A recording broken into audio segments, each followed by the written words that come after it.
Dear students, continuing from the previous module about algorithm discovery, now today we are going to start with another example that algorithm discovery, how it can be performed and what would be the process. So in fact, there are many strategies available in the literature to discover the algorithm, which we will be learning in the next modules.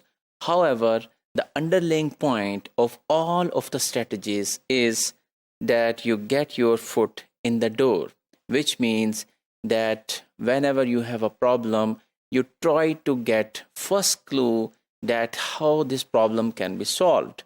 And meanwhile, you are understanding the problem in more depth and trying to solve it and ruling out the options and then focusing to the very specific solution of that problem. So let's have a practical example.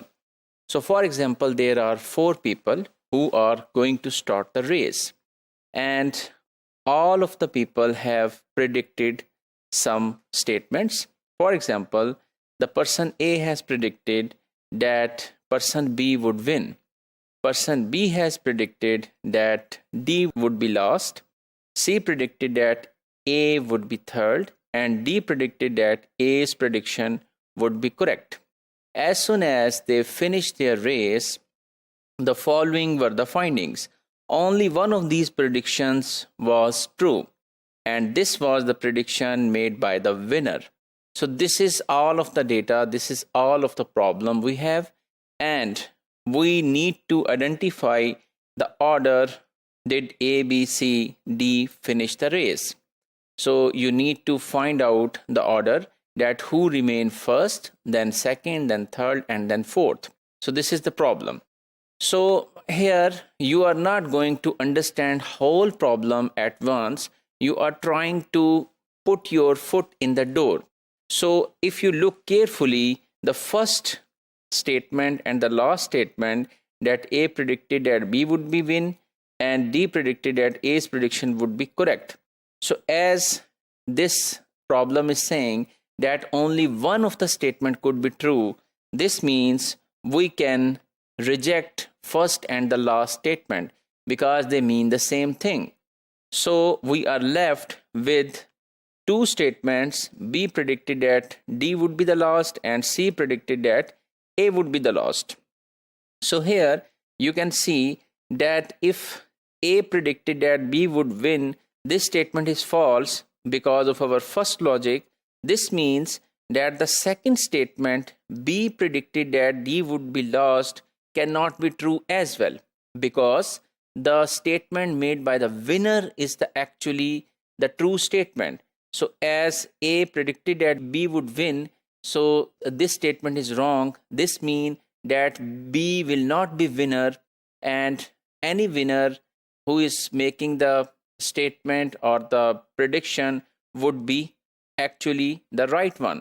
So this means we can further rule out or reject the second statement, that B predicted that D would be the last. So after all of this analysis, we are left with only one statement, that is C predicted that A would be third.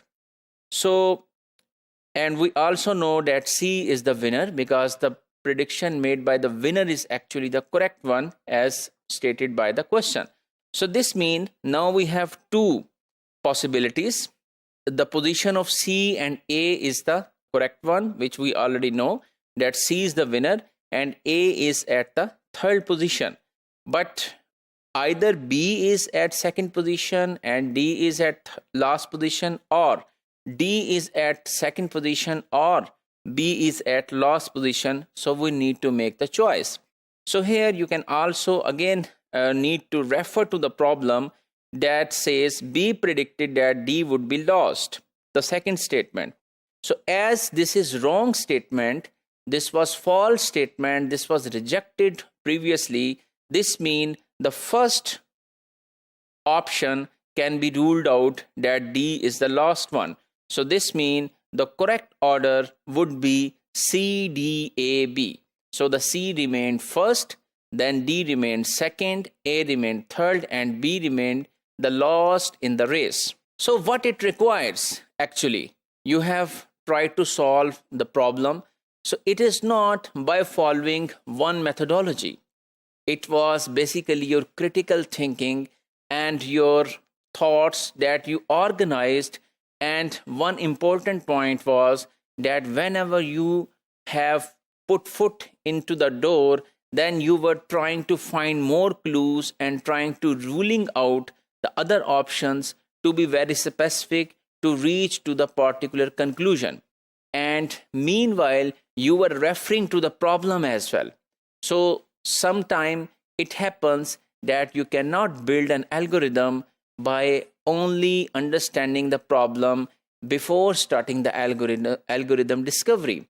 So sometime you need to reconsider or re-refer to the problem, and then you are able to actually come up with the solution and to the discovery of the algorithm. So if we conclude today's module, we have learned a very basic phenomena that is the core of all of the strategies being developed for algorithm discovery, and that is basically get your foot in the door. And we have learned it with an example, and we have seen that how our first clue and the following clues helped us to solve the problem and to discover the algorithm.